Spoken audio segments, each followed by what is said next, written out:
you look at this Miami program, and obviously there's a deep emotional attachment to it for you, what is it that Miami needs to do first and foremost in order to get back into elite contention for championships? Well, I think we all know that when Miami's on, it's different. It's like no other place in the country. And the combination of all the things that make programs great is what has to transpire here as well. It starts with us getting to know our roster, right? So we can dive in and pour into player development and then really ramp up talent acquisition so that as we develop our players, both as people and as players, making sure that we also put them in a position to be successful with the use of our personnel, while at the same time, again, making sure that this is a holistic approach to not only football and academics, but to their future long after they're done playing. So all in all, it's just a full throttle approach to attacking every facet of their development.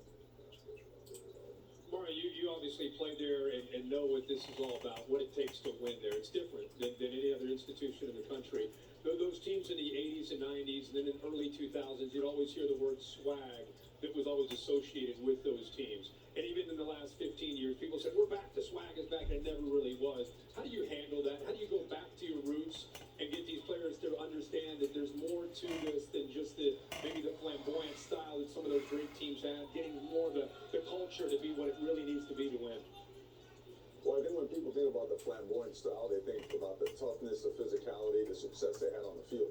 I mean, it was team and year after year of going to different places where teams were ranked number one and walking out there with a W. So I'm not in any way, shape, or form trying to take Miami back to the 80s and 90s. I'm trying to bring in everything to modern day and time. And it all starts with how you play the game, right? It has to look a certain way, it has to sound a certain way, it has to feel a certain way. And there's no substitute for that. You know, swag is a byproduct of flat out kicking butt in everything you do, okay? And it starts in the trenches, it filters out to the guys in the perimeter. It's a mentality, it's a way of life, it's a DNA. It's not a t-shirt you put on and off. And it's not a proclamation, it's not a tweet, it's not a slogan. It's getting to work and taking care of business so it looks a certain way on the field on Saturdays. Mario, we just had a discussion about the coaching carousel and what might need to be adjusted, changed, guidelines or guardrails that might need to be implemented to change the timing of this so it doesn't impact the end of regular season. What is your perspective on how coaches should handle this, or what guardrails should be put in place for coaching changes? Well, it would be helpful because right now there isn't a good time. You know, it comes at you in different ways at different times, and it doesn't make it comfortable for anybody.